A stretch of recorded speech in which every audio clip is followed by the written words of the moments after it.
favor, de esta manera especial. Muchas gracias. Bueno, me he olvidado presentarme. Yo soy Ricardo Quiroga, yo soy coordinador del programa de desastres de la NASA para las Américas. Yo trabajo. Oh, tengo que ser una también. Me gusta más. Bueno, pero bueno, yo no sé cómo está eso de la cámara. Ya lo sé. Ah, bonito, perfecto. Bueno, me presento de nuevo. Yo soy Ricardo Quiroga, coordinador del programa de desastres de la NASA para las Américas, pero ante todo soy un latinoamericano más en NASA. Y soy también el coach o coordinador del grupo de trabajo en desastres en el ICEO. Se les damos la bienvenida cordial. Estamos atentos. El objetivo de este taller es que podamos quedar con muchas inquietudes y empezar a colaborar después de esto. Quiero dar la palabra a Daniel Sánchez, quien es el director de información de la Secretaría Nacional de Riesgos. Daniel, gracias por estar acá. ¿Cómo está? Mi nombre es Daniel Sánchez, secretario de Análisis de la Información y Gestión de Riesgos. Quiero darles la bienvenida a este curso corto. Bueno, es la continuación de algunos meses de trabajo. Entonces se han venido abordando ciertas temáticas como el tema de análisis de vulnerabilidades, el tema de análisis de riesgos, y durante estas sesiones vamos a tratar de profundizar en ciertas herramientas metodológicas que nos ayudan a comprender mucho mejor algunos conceptos. Entonces, siéntanse en total apertura de participar, hacer todas las consultas necesarias para poder sacar el mayor provecho de este curso como tal. Sin más, le doy la bienvenida al curso y que sea el mayor aprovechamiento de todo. Muchas gracias, Daniel.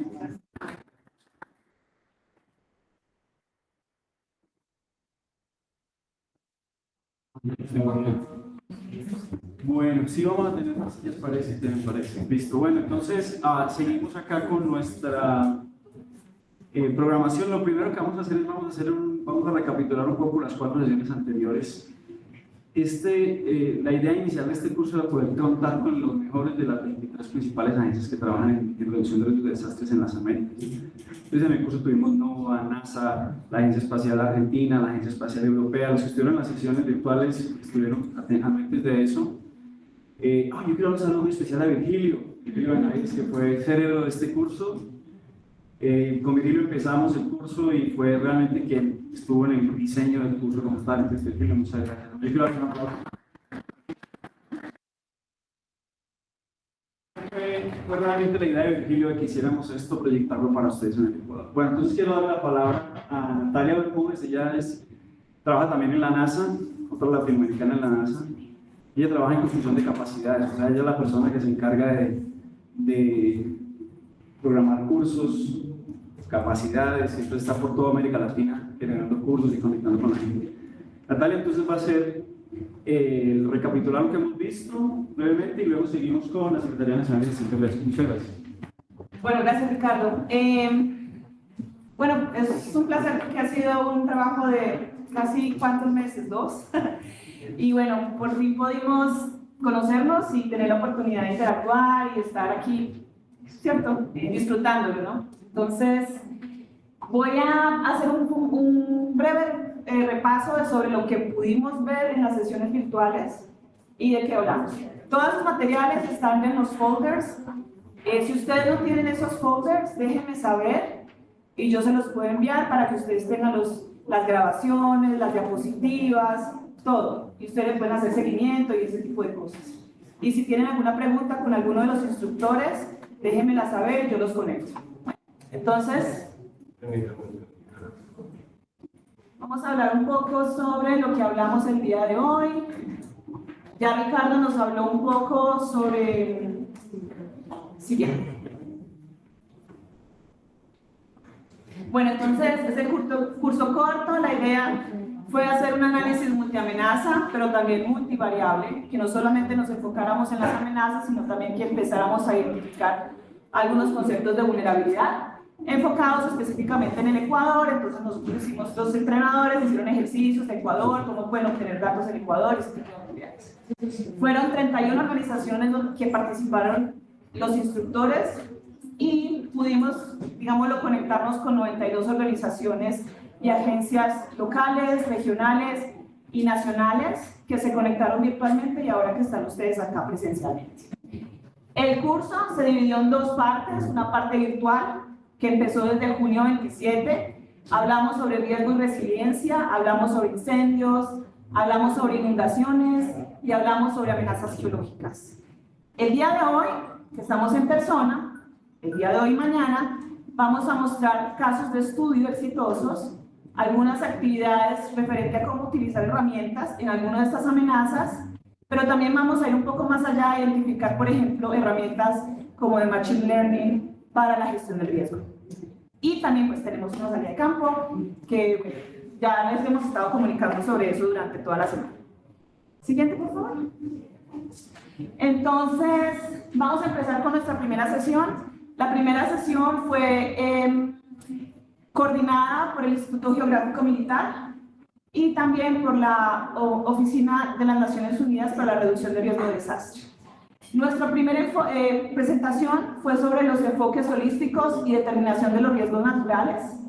Esto fue, digámoslo, como identificar la importancia de la integración de los datos, la importancia de la escala cuando hacemos análisis de riesgo, cómo podemos nosotros identificar este tipo de información y sobre todo la importancia del rol de la cartografía como una parte importante que nos permite visualizar de una forma detallada las dinámicas naturales y humanas.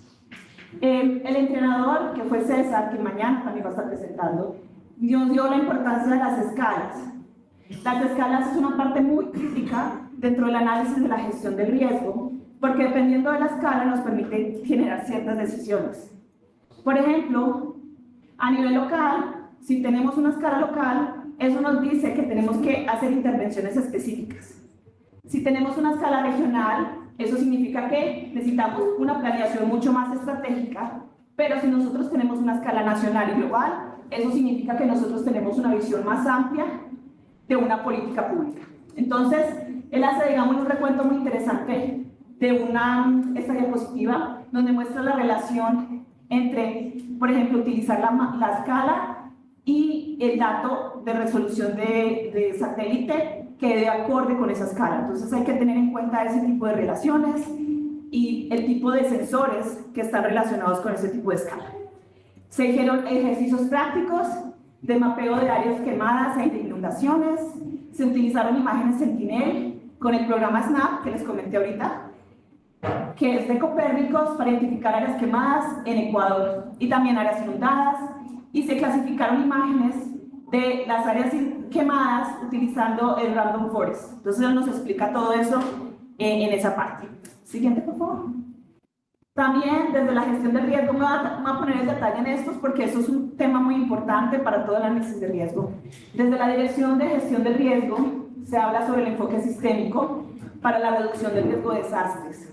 Se habló del riesgo versus desastre, probablemente ustedes ya están familiarizados con este tipo de identificación, identificando el riesgo como una función de probabilidad. Que ocurra un evento, el desastre es el evento de ese riesgo que se materializa y que los desastres no son naturales, sino que son eventos de amenazas facilitados o mitigados por los factores sociales. Es importante, y eso fue una cosa que yo aprendí dentro de este curso, es que es importante incorporar la probabilidad del riesgo y sus incertidumbres, considerando su validación y aceptación. Es decir, que el riesgo se representa como una función, no es una suma, ni una multiplicación, ni usted pone una capa de amenaza y después una vulnerabilidad y ahí estamos. Se tiene que ver con una función. Esto tiene que ver que se tiene que visualizar con una curva de incidencia de pérdidas, como pueden ver aquí. Es una función. Entonces, esta curva se correlaciona con el nivel de impacto, es decir, el nivel de pérdida y también la frecuencia de los eventos para optimizar las acciones. Entonces, por eso él dice, el entrenador que es, bueno, se me olvidó, la importancia de la información de los datos históricos para identificar no solo las pérdidas, sino también las frecuencias de esas amenazas y por lo tanto identificar las probabilidades. También nos habla de un enfoque sistémico que considera la conectividad. La gestión del riesgo no solamente es un sistema, sino que es el conjunto de varios sistemas que muchas veces nosotros no podemos identificar, pero que tiene un efecto de cascada que hace como si fuera como la gota que rebasó el vaso, ¿no? Que son muchas cosas que pasan y generan el desastre. Siguiente, por favor. En la temática de incendios tuvimos 7 diferentes organizaciones hablando de incendios. Esto fue primariamente organizado por NOAA y tuvimos muchas redes conectadas para mirar cuál es lo último que estamos tratando de incendios. Frente al incendio tuvimos un enfoque pre-incendio, durante el incendio y post-incendio. Y para el pre-incendio se identificaron varios índices que se utilizan actualmente para identificar el peligro de incendio, para el pre-incendio o para identificar el riesgo. Se identificaron diferentes métodos y herramientas utilizados en Canadá, en Estados Unidos, en México, en Brasil, Argentina.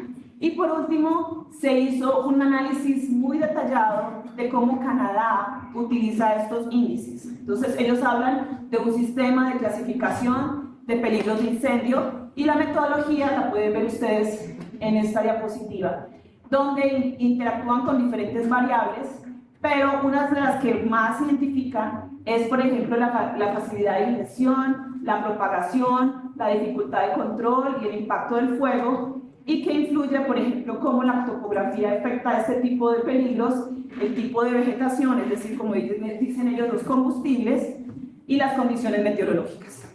Durante y el post-incendio pudimos identificar cuáles son las ofertas satelitales para los incendios que se utilizan a nivel global, como por ejemplo, y que se identifican los focos de calor. A partir de los focos de calor, por ejemplo, satélites como Terra y Agua, NOAA 20, NOAA 21, GOES 18, 19, pueden identificar este tipo de focos de calor. Y también se presentan sus limitaciones, sus resoluciones espaciales y temporales. También hablamos de cómo, por ejemplo, utilizar en Ecuador cuáles son los satélites que se utilizan para incendios, que es el Terra y Agua, el BIRS y el GOES, que es del 16 al 19.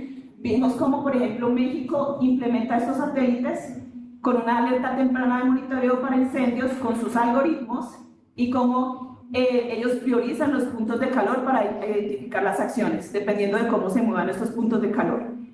Y se hacen análisis de amenazas para específicamente especies que son especies en extinción frente a incendios. Entonces ellos tienen un portal muy interesante de alertas tempranas y al final se mostró una síntesis multiescalar que permite calcular el nivel de impacto para poder hacer los procesos de reconstrucción. Entonces eso fue lo que vimos durante la sesión de incendios.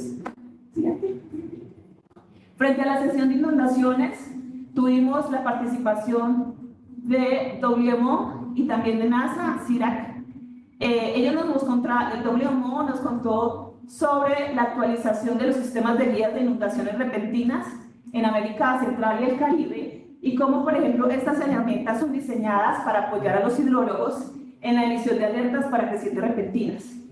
También habla cómo estos modelos y estas guías cuentan con modelos hidrológicos, imágenes de radar, satélites y permite ajustar estos productos generados a los datos de observaciones en campo o pluviales. Y este tipo de guía, que es direccionado por la Organización Meteorológica Mundial, tiene ciertos países en donde ellos han estado trabajando actualmente y la idea es expandirse para que todos los países, por ser una política de las Naciones Unidas, de que todos tengamos un sistema de alerta temprana para crecientes repentinas. Entonces, la idea es como sistematizar el proceso y operamentalizarlo y expandirlo. También se habló, por ejemplo, cómo hacer un mapeo de desastres naturales y vulnerabilidad para la toma de decisiones. Muchas veces los datos poblacionales pueden encontrarse a nivel censal, pero los satélites y algunas aplicaciones han podido identificar números poblacionales, valores poblacionales a través de satélites y se utilizan a través de grillas poblacionales. Entonces, la NASA y el centro CIRAC mostró cómo, por ejemplo, ellos utilizan un modelo de datos utilizando Jupyter Hub, que hay un modelo que se llama Water Security que aparece a partir de grillas mensuales, donde ellos identifican las anomalías en periodos de sequía o exceso de lluvias. Y a partir de estas anomalías, identifican cuáles son las áreas, digámoslo, que presentan mayor inundaciones, por decirlo así, y esto lo combinan con los datos poblacionales para hacer un análisis de impacto y de vulnerabilidad. Entonces aquí hay unos ejercicios donde se hicieron prácticos. Si ustedes tienen, digámoslo, conocimiento en programación, en R, este sería muy interesante. Si no, también ahí van aprendiendo y él explica muy paso a paso, digámoslo, cómo cambiar las variables y ese tipo de cosas. Ay, gracias. Bueno, en el siguiente. Y por último hablamos de las amenazas geológicas. Tuvimos con nosotros al Instituto Geofísico. Y bueno, Patricia Montes nos habló, por ejemplo, el papel que juega este instituto frente a las alertas tempranas por erupciones. También nos habló cómo es el estado que ellos tienen frente al monitoreo de los volcanes. Y, por ejemplo, que ellos usan imágenes satelitales como Sentinel-1, TerraSat, y, digámoslo, nos explicó cada uno de los estados de los 11 volcanes. También nos mostró cómo, por ejemplo, utilizando tecnologías como INSAR, ellos pueden identificar y ir combinándolo con otros datos como los sísmicos, los GPS y la inclinación y la imagen térmica. Ellos pueden identificar el nivel de actividad de los volcanes y generar cierta precisión frente a estos, en lugares donde ellos no pueden acceder. Y también mostró que uno de los volcanes que tienen mayor deformación es la Fernandina, la Sierra Negra y el Golfo. Y al final tuvimos dos agencias espaciales presentándonos sus productos. Uno fue la Copérnicos de ESA, de Latinoamérica y Panamá, que tienen un hub en Panamá, y el otro la Comisión Nacional de Actividades Espaciales, CONAE, de Argentina. Nos mostraron cómo nosotros podemos acceder a datos del SAOCOM, que es el satélite argentino, que puede usted obtenerlo para Argentina. Si usted puede jugar en Argentina, pero si usted quiere datos por fuera de Argentina, ustedes pueden, digámoslo, tomar una solicitud a CONAE y hacer un formulario y pedir este tipo de requerimientos. Todo esto está ahí en los videos, en las presentaciones. Simplemente déjenme saber si no lo tienen y yo feliz de compartir. Siguiente.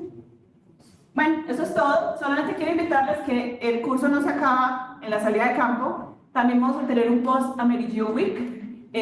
No sé si ustedes conocen ARCET. ¿Alguno ha escuchado sobre ARCET? Ok, cool. Me gusta. Entonces, ARCET por AmeriGeo se unió y va a hacer un post training para SAR y el otro para calidad del aire. Entonces, esto es una alianza entre este entrenamiento y ARCET. Y vamos a tener una sesión de preguntas y respuestas donde ustedes van a tener en español, donde ustedes van a poder preguntarle a ARCET alguna pregunta que usted tenga sobre sus videos. Si usted no conoce a ARCET, les invito a que conozcan a ARCET. Es una excelente herramienta de NASA para aprender sobre teledetección. Entonces ahí les dejo, cualquier cosa voy a dejar algunos folletos aquí para que los tomen y se los guarden con ustedes y los compartan. ¿Ok? Eso es todo. Gracias. Muy bien, bueno, entonces ese es el resumen de lo que se vio. En resumen están los catálogos de la Agencia Espacial Europea, Proyecto Copérnicos. ¿Quiénes conocen el Proyecto Copérnicos acá? La mano, no muchos. Ricardo. Oh, perdón. Están cordialmente invitados a conocer el Proyecto Copérnicos. Tiene un nuevo hub en Panamá para servir a América Latina. Entonces está muy interesante. Sobre todo los Sentinel y el sistema de respuesta a emergencias, que es un sistema bueno con unos reportes fantásticos. Y el otro es la Comisión Nacional de Investigaciones Aeronáuticas de Argentina, que les permite a ustedes acceder de manera gratuita a imágenes. Solo tienen que escribirle a Ana Médico, que es la de cooperación internacional, llenar hoja y media diciéndole qué es lo que necesitan hacer. Por ejemplo, vamos a evaluar alimentación por ejemplo, el niño en Guayaquil, cómo lo van a utilizar y una licencia de uso. Y esa información es gratuita y la de 7 metros. Aquí Carlos Martillo mañana va a hablar de eso. Pues yo quiero darle paso a la Secretaría Nacional de Gestión de Riesgos. Pero un momento. Vamos a tomar una foto brevemente. Vamos a tomar una foto, no se muevan de sus sitios, por favor, vamos a tomar una foto breve aquí. Vamos a poner aquí un momento y vamos a tomar una foto. Yo pongo aquí y tomamos la foto en panorámica. ¿O para atrás? Se pueden quedar ahí, tomamos una foto panorámica entre todos y ya, seguimos. Para darle paso a panorámica breve. Tendrían, por favor, hacer una panorámica. Están bien todos. Gracias. Bueno, listo, es que en el otro salón está lleno. Un saludo a todos los que están en el otro salón. Saludos. Un saludo muy especial y bueno, digan que hubiéramos estado todos juntos. Vamos entonces a seguir con desarrollo de herramientas metodológicas y su aplicabilidad en el Sistema Nacional Descentralizado de Gestión Integral de Riesgo de Desastres por la Secretaría Nacional de Gestión de Riesgo, la ingeniera Joycel Mendoza y Antonio Ramírez, está allá, analistas de riesgos de la Secretaría Nacional de Gestión de Riesgos. Entonces, vamos a ver las herramientas metodológicas. Adelante, entonces, y seguimos con esto. Después viene la sesión de NASA y después de esto. Pero deben hacerse acá. Solo que acá se muere.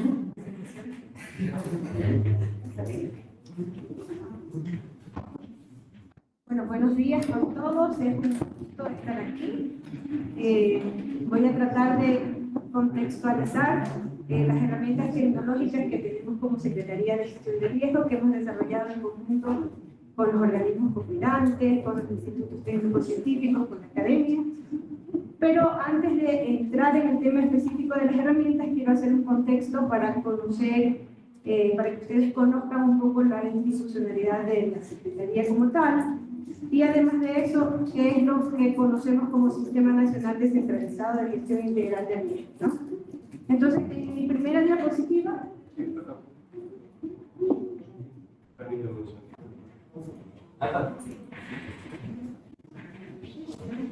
tenemos una secuencia cronológica de cómo evolucionó la institucionalidad del ente rector de gestión de riesgos, iniciando, no sé si ustedes se recuerdan, la siguiente, por favor, iniciando con la defensa civil y cómo a partir de la defensa civil se transformó en Secretaría Técnica de Gestión de Riesgo en el 2008, dejando de ser ya una institución netamente reactiva para encargarnos de temas de prevención, reducción, preparación para la respuesta propiamente dicha, recuperación y reconstrucción, ¿no? Es así como en el 2018, mediante el decreto 534, la Secretaría Técnica es transformada a Servicio Nacional de Gestión de Riesgos y Emergencias, y ahora, el 30 de enero del 2024, a través de la Ley de Gestión Integral de Riesgos, pasamos a ser Secretaría Nacional de Gestión de Riesgos, ¿no?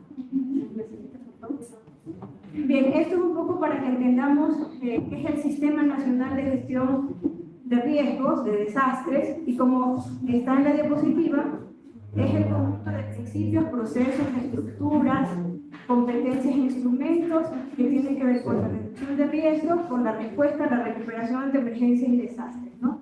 Y están integrados por todas las instituciones, tanto públicas, privadas, por los organismos de respuestas, por la academia, la sociedad civil, el sector privado, por los organismos internacionales y por supuesto con los organismos técnicos científicos, ¿no? Así estamos hablando de todas las instituciones.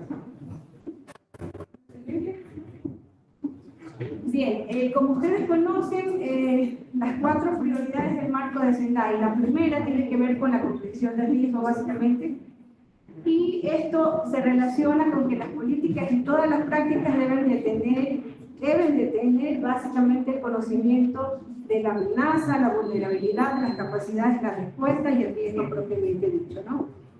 Es así como ante esta necesidad la Secretaría trabaja con los institutos técnicos científicos, con la Academia para el Desarrollo de Metodologías, y en el 2011, en el 2011, a través de este documento que se generó en el taller de unificación de metodologías para la valoración de la amenaza en el 2010, se trabajó una metodología que tiene que ver con parámetros o con variables a las cuales se les pondera por peso y además utilizando el cálculo de capas, ¿no? Esta metodología de cartografía es muy conocida, entiendo, por todos, y se utilizó para hacer la cartografía base en el 2012, tanto de amenazas por movimientos en masa como de inundaciones, ¿no? Generamos mapas por las diferentes variables y además de eso finalmente generamos el mapa de amenaza y es el que está en nuestro enlace, el centro de descarga. Aquí ustedes pueden encontrar todos los mapas, tanto de inundaciones, movimientos en masa, incendios forestales y los mapas oficiales que tienen.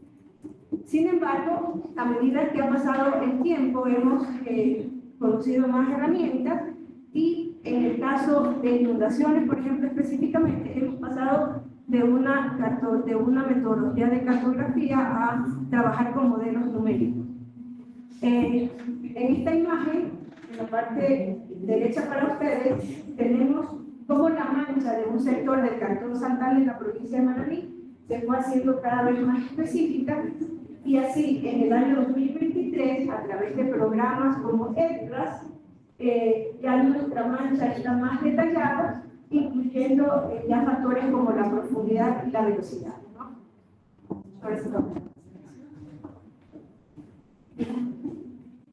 Bien, aquí tenemos, en esta lámina tenemos dos amenazas, con las herramientas que utilizamos tanto para la amenaza tsunamigénica como para la amenaza sísmica.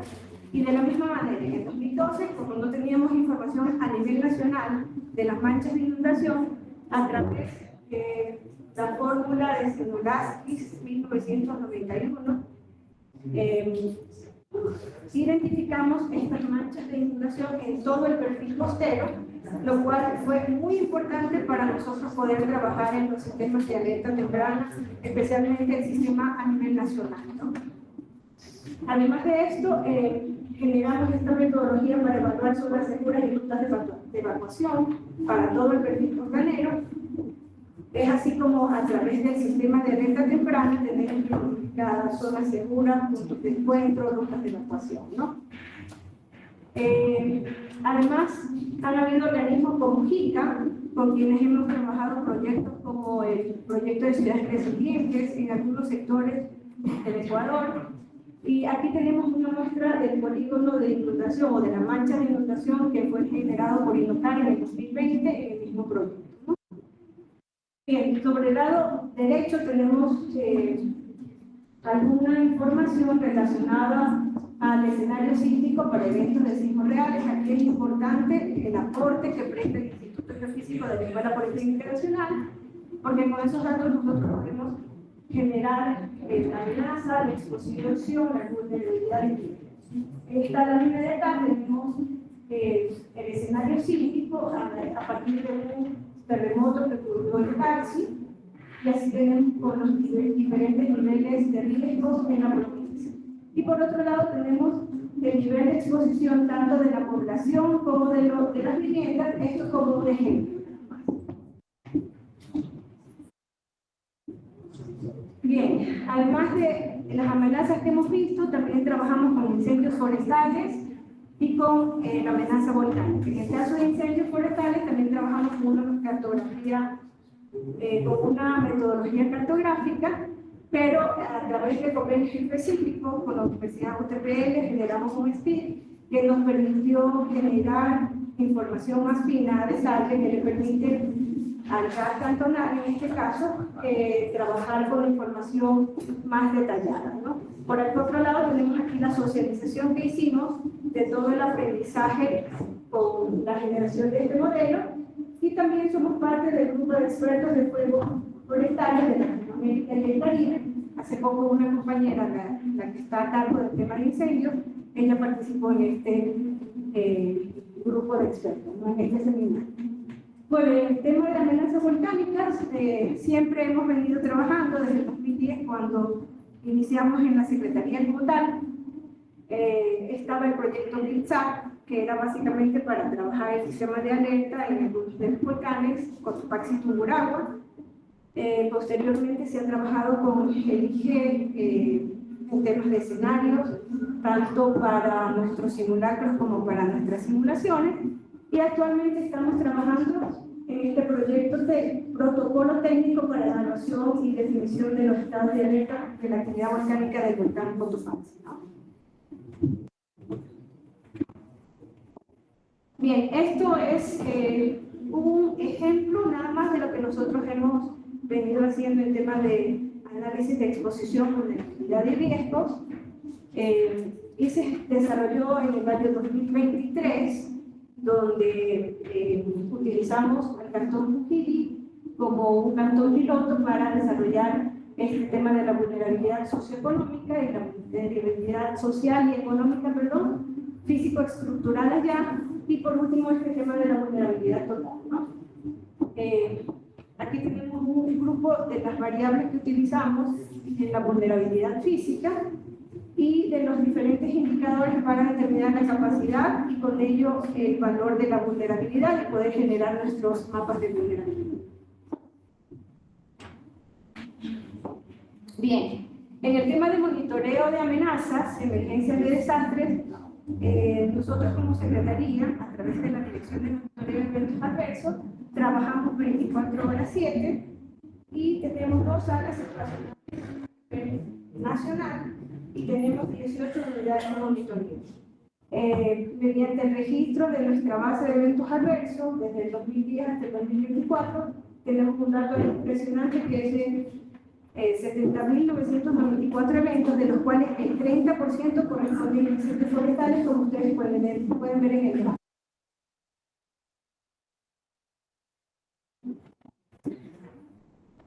Bien, esto es una escala de tiempo en la que se muestra cómo a través de en colaboración con los institutos técnicos científicos, en este caso el IGE y el OCA, hemos elaborado una serie de protocolos, como el protocolo de comunicación de alerta tsunami. Tenemos acá unos protocolos para activar mecanismos de difusión de alerta, protocolos para la evaluación de alerta de tsunami y actualmente el protocolo para la definición de alerta volcánica, ¿no? Tenemos también en el 2024 generamos este protocolo para la emisión de alertas por el fenómeno de alerta, ¿no? Bien, además del tema de protocolos, también atendemos con información en las emergencias de desastres y cómo a través de nuestra base de eventos adversos y de nuestra información que inicialmente lo sacábamos a través de matrices en Excel, actualmente ya estamos trabajando con una plataforma web con información de monitoreo de amenazas y emergencias, y esto lo trabajamos cuando ocurren las emergencias en los comités de operaciones de emergencia. Y sobre el lado derecho tenemos varios talleres o fotos de los diferentes talleres a nivel nacional para empoderar a la comunidad, especialmente a las autoridades, en el tema del manejo de la emergencia y poder con eso tomar las decisiones apropiadas, ¿no? Ok, en cuanto a las herramientas para la reducción de riesgos, hemos generado algunos lineamientos, como este lineamiento de la gestión de riesgos de desastre en el plan de desarrollo reglamento territorial, el plan de reducción de riesgos de desastres. También hemos generado estándares mínimos de prevención y mitigación de riesgos para el ordenamiento territorial, uso y gestión del suelo, los lineamientos para la gobernanza de la gestión de riesgos. Por allá tenemos el tema del enlace, donde está la plataforma de recursos virtuales, y además de eso hemos trabajado con muchas simulaciones para que la comunidad se sensibilice con el tema del sismo, ¿no? Bien, en cuanto a la preparación para la respuesta, aquí tenemos muchas de las herramientas, sin embargo me voy a enfocar en el tema de los alojamientos temporales, cómo hemos pasado de generar o de tomar información o de levantar información en fichas en Excel, ahora a una plataforma digital, ¿no? Que es un proceso que nos permite tener información de la estimación y de la capacidad de la estimación y de la calificación de los alojamientos temporales, ¿sí? A través del uso de un aplicativo móvil o del uso de la plataforma Google, ¿no? Esto es en relación a los alojamientos temporales. En esta imagen tenemos un geovisor de todos los alojamientos temporales activos e inactivos, los cuales son importantes para la toma de decisión, ¿no? Cuando ocurre una emergencia. Sobre el lado derecho tenemos el tema de cómo hemos evolucionado desde la herramienta de EBIN, que es la evaluación inicial de necesidades, cómo hemos desarrollado desde el uso de un documento en Excel a una plataforma digital que permite tener información sobre todo de los damnificados y de las afectaciones, ¿no?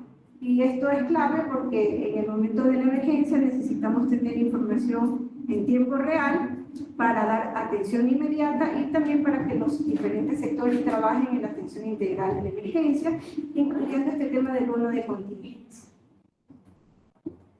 ¿Podemos empezar así?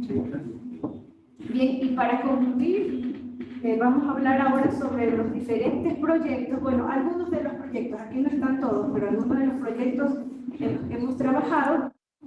Y inicialmente tenemos este tema de los lineamientos que se generaron en el 2012 para trabajar el tema de vulnerabilidad. Esto lo hicimos con el Programa Nacional, Programa de las Naciones Unidas, en el marco del proyecto BITSAT, donde trabajamos, fue una experiencia muy interesante, yo participé de ella, en donde estuvimos trabajando con diferentes universidades a lo largo de todo el país, en 24 cantones, empoderando o dando a conocer a la comunidad cómo deberíamos de trabajar el tema de vulnerabilidad a partir de la identificación de los elementos esenciales, es decir, aquellos elementos claves para el funcionamiento del sistema, ¿no? Aquí se generó una guía.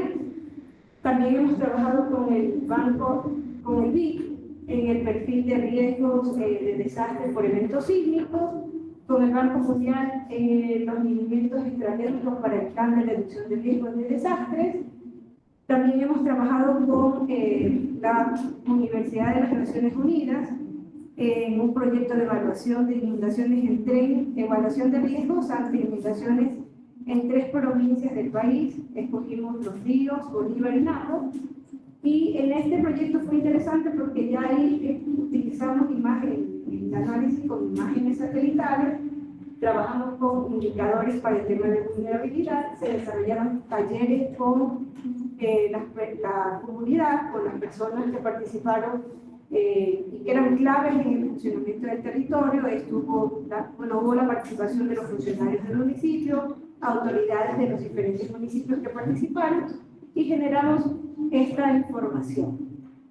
Adicional a esto, hemos trabajado con la SPOL en el año 2020-2021 en este tema que tiene que ver con insumos para un sistema de alerta temprana para el COVID-19. En general le llamamos antepandemia, no solamente por el COVID, sino antepandemia.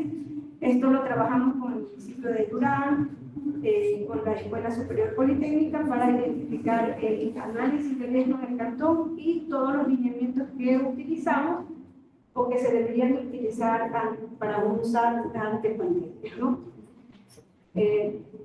La siguiente y última presentación, última lámina.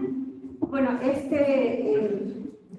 hemos trabajado en el proyecto Casa para Todo, ahora viviendas de interés social, en donde trabajamos muy de la mano con Mirubi, con funcionarios del municipio, con el municipio propiamente dicho, donde hacemos evaluación de los predios para identificar la susceptibilidad o la amenaza del predio ante qué amenaza o a qué amenaza está más expuesta la población.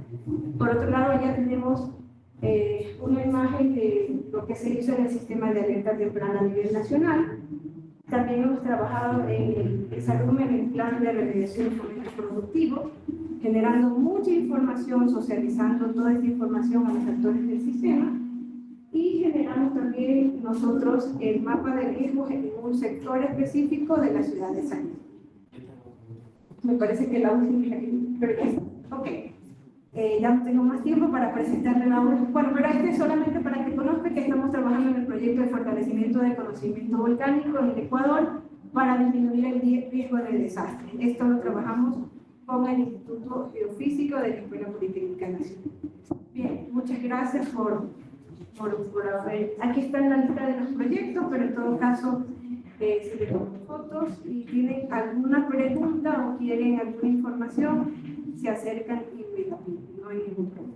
Muchas gracias.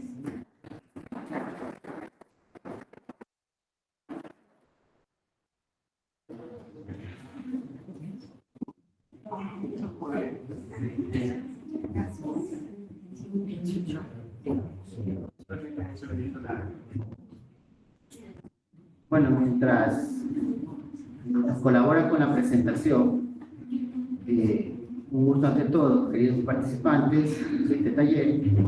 Les saluda Antonio Ramírez, soy analista de la Secretaría Nacional de Gestión de Riesgos, organismo técnico mediante el cual el Gobierno Central ejerce rectoría dentro del territorio ecuatoriano en lo que es gestión de riesgo de desastre.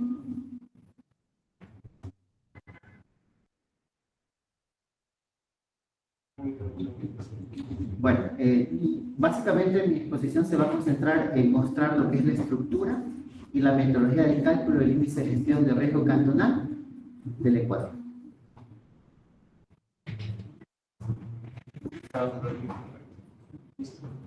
Ok, bueno, nuestro índice se compone de 4 componentes o política pública, que son el conocimiento del riesgo, la inversión para la reducción del riesgo, aumentar la preparación para casos de desastres, y lo que es fortalecer la gobernanza del riesgo de desastre local y multinivel.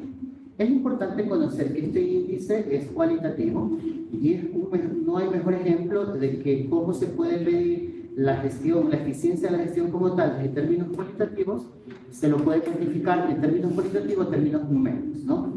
Es importante rescatar también que nuestro índice como tal, estratégicamente, la Secretaría Nacional de Gestión de Riesgo lo articuló a las 4 prioridades del marco de Sendai, que fueron las políticas públicas que acabé de mencionar.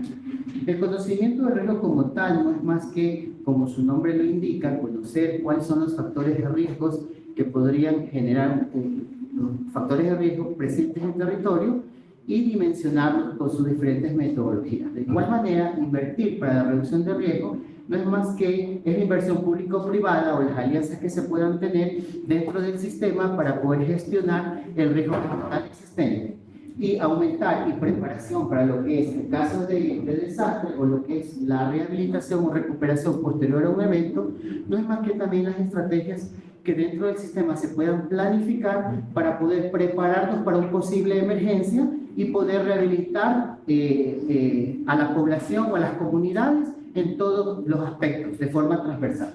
Y fortalecer la gobernanza de riesgos de desastre local y nivel no es más que un mecanismo de colaboración entre instituciones dentro del sistema para poder ejercer gobernabilidad dentro del sistema como tal. A continuación vamos a presentarles la línea de tiempo desde sus inicios hasta la actualidad de cómo ha evolucionado el índice como tal. Y en nuestra gestión o nuestro inicial cálculo empezó en el 2018, cuando con una herramienta que nos facilitó el BID, que más adelante podremos hablar, lo adaptamos a nuestra realidad y pudimos comenzar a evaluar la gestión de riesgo de desastre que se ejecuta dentro de nuestro territorio. Efectivamente, en el 2018, que fue nuestra primera experiencia, tuvimos una participación solo de 35 instituciones que participaron en el proceso como tal. Se logró estimar una eficiencia de 50.59%, situación que nos permitió crecer se identificaron ciertos hallazgos que para el próximo año pudimos mejorar nuestro proceso como tal, de tal manera que se tuvo una eficiencia del 68.31%, hubo una participación del 70.83% de las instituciones, que refleja en este caso 202 actores participantes, 159 municipios y 17 prefecturas, respectivamente 71.95% y 70.83%. En el 2020, con el mismo instrumento inclusive, aunque ya teníamos la necesidad de adaptar a ciertas realidades de los diferentes sectores, un instrumento que permita medir la gestión de riesgo en función a sus competencias, tuvimos un desempeño del 72.19%, una participación de 140 municipios, 14 prefecturas y 32 ministerios. ¿Por qué hago énfasis en estos valores importantes? Porque el sistema como tal, como se lo mencionó, es el conjunto de instituciones integran el Sistema Nacional Descentralizado Integral para la Gestión de Riesgo, lo integran el conjunto de instituciones, incluso la población, para ejecutar las diferentes acciones o procesos para poder atender las emergencias o prepararnos para ellas. Entonces, es importante conocer en el marco de su competencia de cada sector cuál es la gestión y cuál es su eficiencia como tal. Es una rectoría de la Secretaría como tal medir esa gestión, no solo entregar los instrumentos metodológicos, sino también medir cuál es la eficiencia en la gestión en su implementación a lo largo del tiempo. En el 2021 se tuvo una efectividad del 65.85%, 65.08%, participaron 213 municipios, 22 prefecturas, 83 instituciones en el sistema. Fue el último año en el cual se ejecutó el mismo instrumento y para el año 2022 y 2023, en función de los hallazgos que nos entregaron estos 3 años, ¿qué hicimos? Adaptamos una batería de indicadores y direccionado estrictamente a los GAT municipales metropolitanos, que es lo que hoy por hoy se mide. Ya 2 años consecutivos, tanto 2023 como 2024, estamos midiendo estrictamente la gestión municipal. Sí, ¿qué pasa con la gestión de las prefecturas y de los otros actores del sistema? Es un hallazgo, es una meta que como institución tenemos en el camino de construir, en el marco de sus competencias, identificar cuáles son esas herramientas o esos procesos que tienen que ejecutarse y medir su eficiencia como tal. Estos 2 últimos años, y por eso hice tanto énfasis en este proceso, hemos estimado la eficiencia como tal del sistema de los municipios como tal, teniendo en este caso para el 2022 una eficiencia del 39,66% con una participación de 176 municipios y en el caso de 2023 una eficiencia del 43.58 con 217 municipios. La parte estadística, para que haya una mejor comprensión de estos números, lo que representa, lo vamos a ver en la parte final. Esto es una línea de tiempo que lo que más me interesa es que sepa cómo ha evolucionado el índice, su cálculo.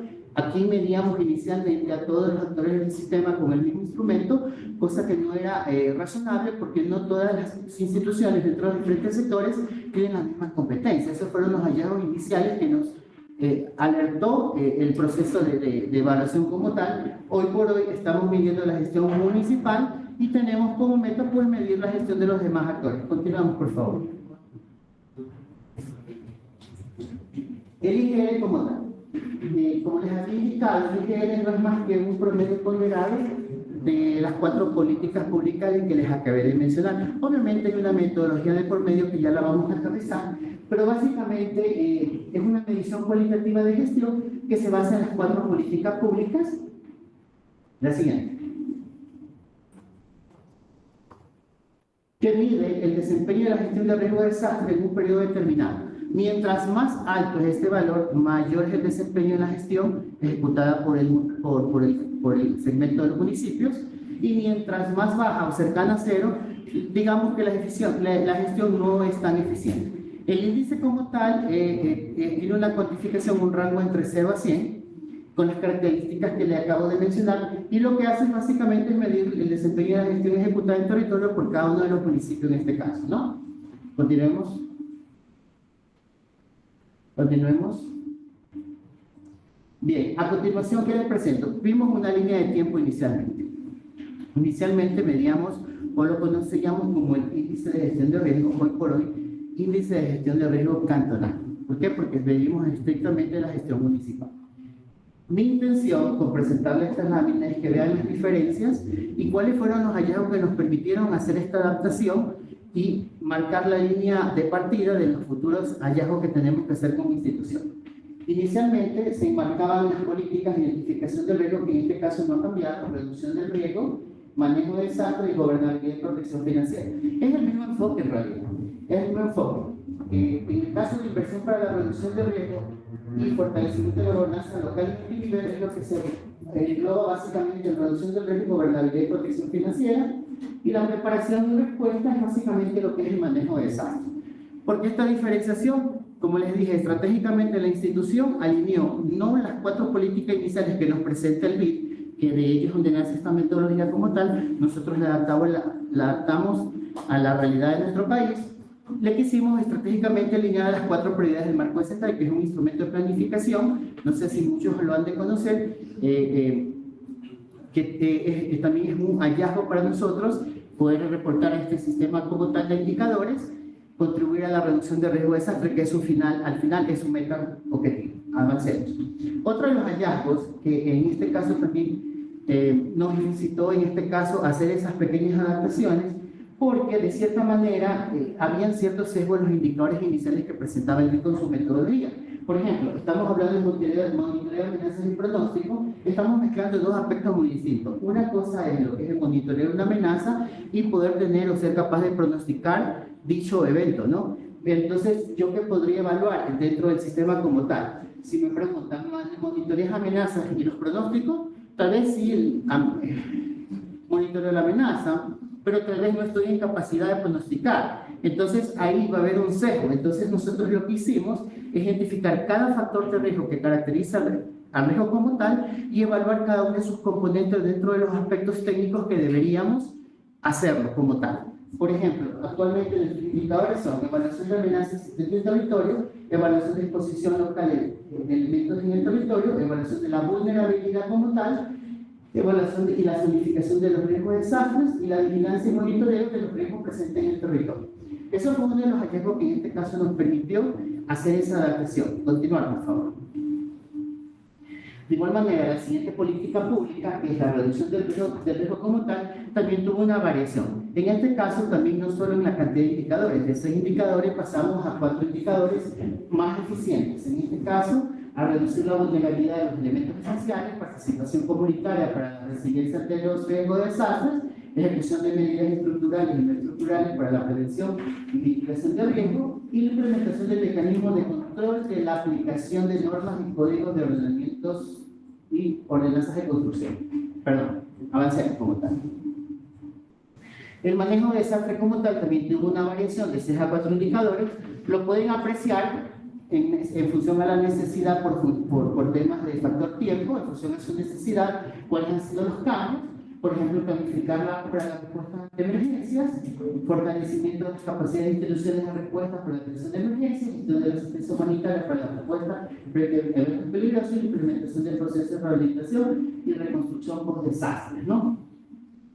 De igual manera, aquí inicialmente se manejaban entonces indicadores, hablamos de la simulación. Esto no significa que estos aspectos no se consideren. Por ejemplo, el tema de simulación, eso está dentro de la planificación para la respuesta ante emergencia, porque los simulacros o las simulaciones son actividades que realmente permiten preparar a la población frente a los eventos que se podrían presentar, ¿no? Y eso es algo que sí se hace constantemente. Es decir, con esta adaptabilidad de los indicadores o ajustar la gama de indicadores, la batería de indicadores, no es que hemos dejado fuera los indicadores que inicialmente se plantean, sino que han sido mejorados y han sido puntualizados y tener un mejor control de la gestión como tal. Avancemos. De igual manera, lo que es la gobernabilidad, en este caso sí se mantienen 6 indicadores, como los pueden observar, que tienen que ver con la institucionalización, la regulación de la gestión de los desastres, el establecimiento de mecanismos de articulación multinivel, planificación y ordenamiento del territorio, clasificación de la regulación del uso del suelo según la zonificación de riesgos, control de los asentamientos humanos irregulares en territorios y zonas de riesgo, y la protección financiera para la reducción del riesgo comunitario. Continuamos. Bien, eso es lo que básicamente en esta presentación lo que queríamos ver es la diferencia para que vean cuáles han sido los cambios.